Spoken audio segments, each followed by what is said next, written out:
make it, then boom. Yeah. But we had some news happen over the weekend outside of what you was talking about with that all season. Because you know what? It's a little funny that these NFL teams is wilding out. Meanwhile, the Cowboys, who is known for being all season media leaders, ain't Chilling. doing nothing. They did a thing.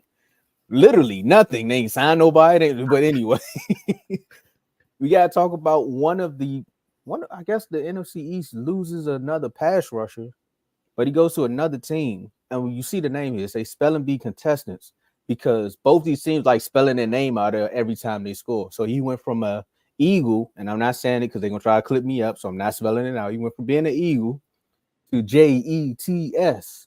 Jets. Reaction to Hassan Reddick being out of Philly and now with Aaron Rodgers and the Jets. Mhm. How you feeling about that, Dave? Um, like I said earlier in the show, this was pretty much a player swap, if you really think about it, because they went and signed Huff, who used to be with the Jets, True. and now they sent Hassan Reddick to the Jets. So it was pretty much a player swap. And I guess you get what you pay for. I think Hassan Reddick is going to be in a really good situation because that Jets defense is just only going to get better. Um, that's only if they keep Robert Sala there. I'm not sure what's going to happen with that situation though, because there were some reports that say that Robert Sala and ownership had some heated disagreements. But then the owner came out and said that it was false. So we don't know which one is true, but let's just say that let's hope that Robert Sala stays here because we know what he can do when it comes to a defense. Um, let's just honestly, this Jets team may make some noise in the AFC East. I mean, there's really only one really, I won't say dominant, but there's only one team that is consistently in the playoffs, and that's the Buffalo Bills. Um, Now the Dolphins have made it the last 2 years, which is really good.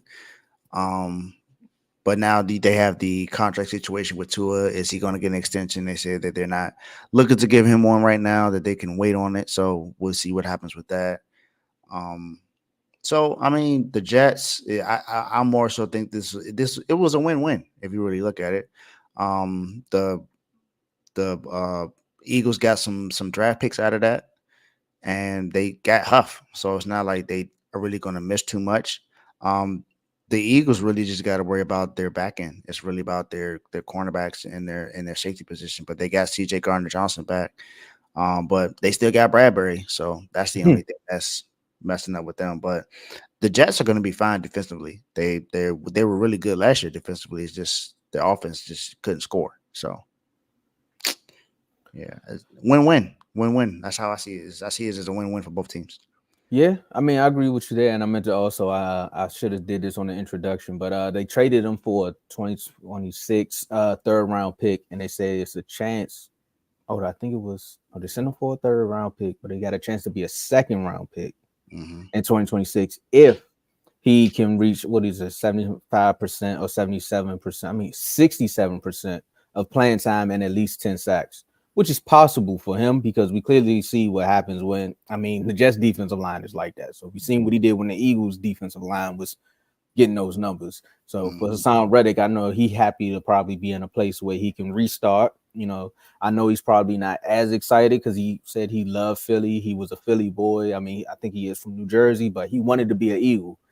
And for me, the reaction is more so it's a swap. I mean, the Eagles are trying to find ways to get better. They couldn't agree on a contract, so they was like, "Look, man, if you don't want to be here, we're gonna find somewhere for you to go, and we're gonna also figure out a way to get a trade." And that's exactly what they did. So they got a draft pick out of it. Hopefully, it works in their favor. They got the cap space that they was looking for. So I think by trading him, they relieved like 14 M's in cap space. So now you just stuck with Brandon Graham and Huff and Sweat. But that's another fight for another day because I just had to throw a little jab out there, Kev. But I think the Jets do get better now that they have that. Hopefully they beef up that O line because Aaron Rodgers is going to need some protection. They get the protection for him. Now we're gonna see what the Jets gonna do. I did hear that about Robert Saleh too. That's a little upsetting because as soon as y'all get an elite quarterback, now everybody wants to start bickering and going back and forth. Where was all this when Zach Wilson was starting? Like, where was the same energy from ownership? So Exactly. fix it. But Fix it. remember when I said that, I said I think Robert Saleh wants to bench him, but ownership is not allowing him to. That's what I See, that's what I said back then. And that's, now that's probably where the argument came from. He's like, "Oh, now y'all want to get mad at me? I told you you weren't good."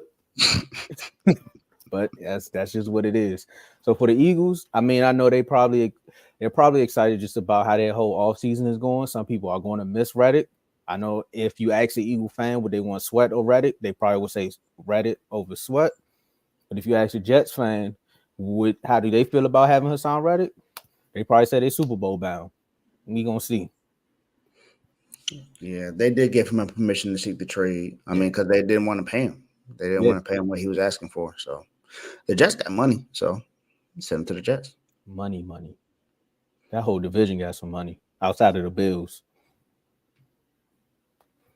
Aaron Rodgers, where we go? All right, Yeah, but what he about next should be. season? We talking about the season coming up. Ain't nobody worried about 2026, man. No, I guess he's just trying to make sense of the trade of them getting that something from 2026 because Aaron Rodgers be gone, and then that season they might go down, I so see you. it'd be a higher draft pick. So Oh, you think you gonna get another Nolan Smith or something like that? I see you, Kev. You thinking? I got you. yep, But yep, yep, yep. I found it. I figured that's where he was thinking from. So yeah, I mean, yeah, it's cool. And then yeah, he not far from home. He's from Jersey, so he's with the Jets. So yeah, not a far drive. and if he still want to watch Philly, he can drive down there and watch him play. That's up to you, player. You got the money to do it now. The Jets gonna pay you. Yeah, I rode past there on my way home. They got a nice wave for me. If you in the chat, you understand what he's saying. See, make sure you click that link. But we told y'all this was gonna be a super short show. So you tell us how you feel about the Hassan Reddick trade in the comments. You tell us how you feel about the biggest takeaway from the Elite Eight. You leave that in the comments as well, because these videos will be chopped up. Dave, let's get to these last words so we can get on up out of here. Yeah, last words for me is happy to be back on the show for this week. Can't wait to talk about more topics. Tune into RBO. He has some basketball topics he'll be talking